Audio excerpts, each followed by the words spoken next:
Welcome back, everyone. Today we're diving into the world of the repetiteur, a career that's all about music and performance. It is. And we're going to help you prep for that big interview. Right. We've got RoleCatcher's career guide and interview guide, packed with insights. So think of this as your secret weapon for landing that dream job. Absolutely.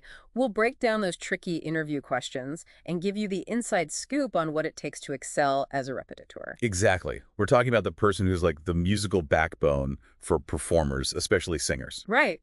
They're the coach, the confidant, the one who helps those performers truly shine on stage. Okay, so let's jump right in. One question that often pops up in interviews is, can you walk us through your experience working as a repetiteur? This is your chance to really showcase your passion and expertise. Instead of just listing your past roles, share those specific stories, those moments that made a real impact. Like what kind of stories? Well, talk about a time you helped a singer nail a really challenging aria. Or maybe a moment when you collaborated with a conductor to find a fresh, new interpretation of a piece. Make it memorable. So it's about highlighting those breakthroughs, those aha moments when your skills really shone. Exactly. And be ready for follow-up questions. They might ask you to elaborate on a specific production or how you handled a particular challenge. The more detailed and engaging your stories are, the better. Got it. Now, how about this one? How would you approach working with a student who is struggling? I always find that one intriguing. That question is all about showing empathy and adaptability. Remember, every performer is different. Yeah, what works for one person might not work for another. Exactly. So you've got to be a bit of a musical detective, figure out what's holding them back and tailor your approach accordingly. So how would you start? Well, first, you've got to identify the root cause of the struggle.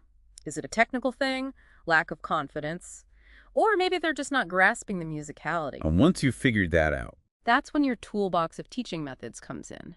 Maybe you use visualization techniques, break things down into smaller pieces, or even suggest they work on their acting to enhance their performance. It's all about being resourceful. it really does sound like you need to be incredibly responsive to each individual's needs. Absolutely. And don't forget to mention specific tools or strategies that have worked for you in the past. It shows you're not just talking the talk, but you're actually walking the walk. Speaking of walking the walk, let's tackle the organization question. How do you stay organized and manage multiple students and sessions? Ah, the eternal struggle of time management, right. But this isn't just about juggling schedules. It's about showcasing your systems and proving you can stay on top of everything. So how do you convince them you're not going to double book a rehearsal or lose track of a student's progress? Be specific. Mention the tools you use, whether it's a fancy digital calendar, a color-coded spreadsheet, or even just good old-fashioned pen and paper. Talk about how you prioritize, set reminders, and make sure everyone gets the attention they need. I'm picking up on a theme here. Adaptability, responsiveness, organization. These seem like the core qualities of a successful repetiteur. You're spot on. And RoleCatcher really emphasizes this in their career guide.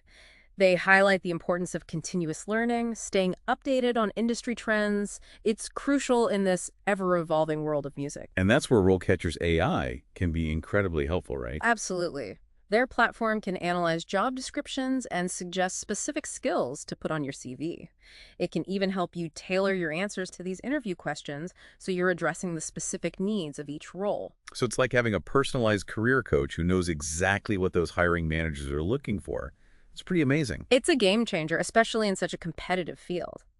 Now let's move on to another question, one that digs into how you'd work with performers from diverse backgrounds.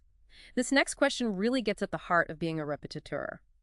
They'll ask, can you discuss your experience working with students of different ages and backgrounds? It's like they're looking for someone who's not just a musician, but also like a cultural chameleon, someone who can adapt to different personalities, learning styles, all of that. Exactly. Think about the range of students you've worked with. Young singers just starting out, seasoned pros refining their techniques, or maybe even performers from different cultures with their own unique vocal traditions. So how do you put all of that into a good answer? Like, how do you even begin to explain all that? Share specific stories, ones that really highlight your flexibility and cultural sensitivity. Maybe you helped a young singer overcome stage fright by adding movement into their warm-ups. Or, worked with a performer from another country, finding ways to bridge their traditional style with Western opera. It's about showing you can meet people where they are, no matter their background or experience, and help them achieve their goals. Exactly. And don't be afraid to mention challenges you faced and how you overcame them. It shows you're always willing to learn and grow. Okay, here's one that might make some people sweat a little. How do you handle a situation where a student is not responding well to your teaching style or approach? Ah, the dreaded teaching impasse. This question is really about your problem-solving skills and how flexible you can be. So how do you even answer that without sounding defensive or putting the blame on the student? First off, acknowledge that these situations happen. It's not a failure on either side. Then explain how you'd approach it with empathy and open communication. Empathy is key. For sure, you could say, I'd try to understand the student's perspective, why they're struggling, maybe offer other teaching methods, ask for feedback from them, or even suggest bringing in another coach for a fresh perspective. It sounds like active listening and collaboration are really important here. Absolutely. They want to see you can handle tricky situations with grace, humility, and a focus on finding solutions, not placing blame. Speaking of solutions, let's shift gears to a question about evaluation. How do you measure the success and progress of your students? This is all about showing your grasp of assessment and goal setting. It's a chance to prove you're truly invested in your students' growth. Where do you even start with that one? Begin by defining what success means for your students. Is it about technical skill, artistic expression, or a bit of both? Then, outline the ways you track their progress. Right, like do you use formal assessments, informal observations, regular check-ins? Exactly. Having a system for monitoring growth and making adjustments is key. You want to come across as organized, thoughtful, and dedicated to helping your students reach their full potential. And, be prepared for follow-up questions about specific assessment techniques or what you do when a student isn't hitting their goals. Okay, last question from the RoleCatcher Interview Guide, and it's a tough one. How do you handle a situation where a student is just not motivated or engaged in the learning process? Ah, the classic motivation slump.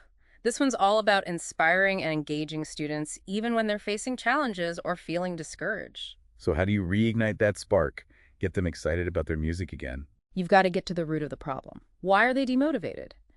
Is it confidence, boredom with the material, stage fright? Once you figure that out, then what? Time to brainstorm solutions. This is where your creativity and understanding of learning styles really shine.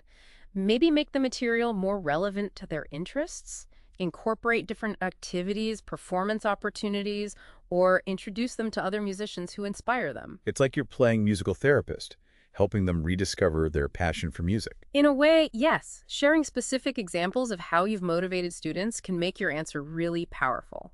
And this links back to what RoleCatcher highlights: being a lifelong learner yourself. The more you invest in your own development, the more you have to offer your students. Now, before we wrap up this interview prep, I want to touch on RoleCatcher's AI tools again.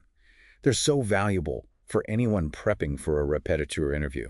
Couldn't agree more. Their platform can really make a difference for those who want to present themselves in the best possible light. Just in case anyone missed it earlier, can you remind us how RoleCatcher's AI can help candidates nail their interviews? Of course. RoleCatcher's AI looks at job descriptions and suggests specific skills to highlight on your CV, making sure it hits the mark with the hiring manager.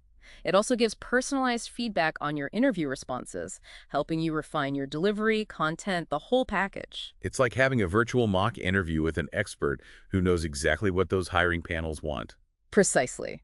And never underestimate the power of practice. The more you rehearse and get feedback, the more confident and prepared you'll be on that big day.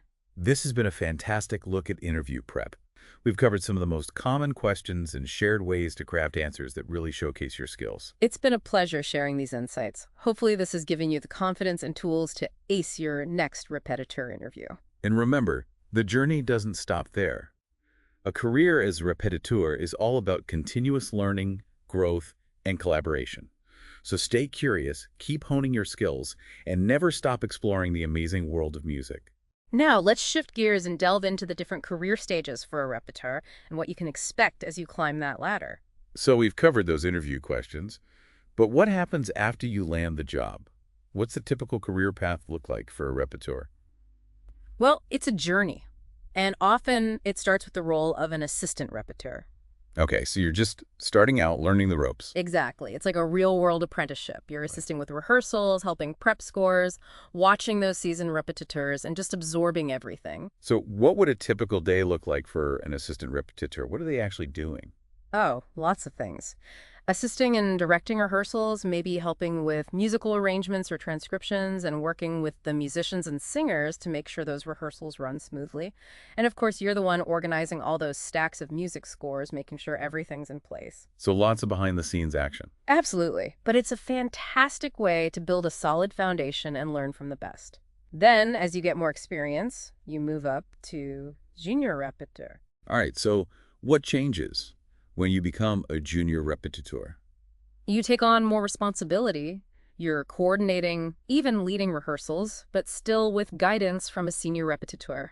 You might also assist with vocal coaching, giving feedback to performers, and working with the conductors and directors to bring that artistic vision to life. Sounds like you're stepping into a more leadership-oriented role. Right. You're still learning and growing, but you're also starting to contribute your own ideas and expertise. And of course, all of this leads you to becoming a full-fledged repetiteur. That's the dream, right? To be the one at the helm, shaping those performances. It's a truly rewarding role. As a repetiteur, you're directing and leading those rehearsals, guiding the performers, working closely with the conductors, composers, and directors to ensure a cohesive artistic interpretation. It's quite a bit. Sounds like a pretty demanding job. You need musical skills, teaching skills, leadership skills. You nailed it. And for those who are even more ambitious and want to take on a greater leadership role, there's the senior repetiteur position. Okay, so that's like the veteran, the master of the rehearsal room. Pretty much. They're the ones overseeing the entire rehearsal process. They're ensuring artistic excellence, making sure everyone's following the conductor's vision. They also mentor and coach those junior repetiteurs and the performers, and they often have a big say in the overall artistic direction. Wow. It's amazing to see how a repetiteur can progress and have such a huge impact on the world of music. It really is. And remember, resources like RoleCatcher can be super helpful throughout your journey, giving you insights and tools to navigate this exciting career path. Well, this has been a fantastic deep dive into the world of the repetiteur. We've learned about the essential skills, how to handle those tough interview questions, and what your career might look like. It's been a pleasure sharing this knowledge with you all. Hopefully you're feeling more confident and prepared to pursue your dreams in this amazing field. To all our listeners out there, remember, with dedication, hard work, and the right resources, you can absolutely achieve your goals and make your own mark on the world of music. And hey, maybe someday you'll be the one guiding those talented performers of the future. Until next time, keep the music playing.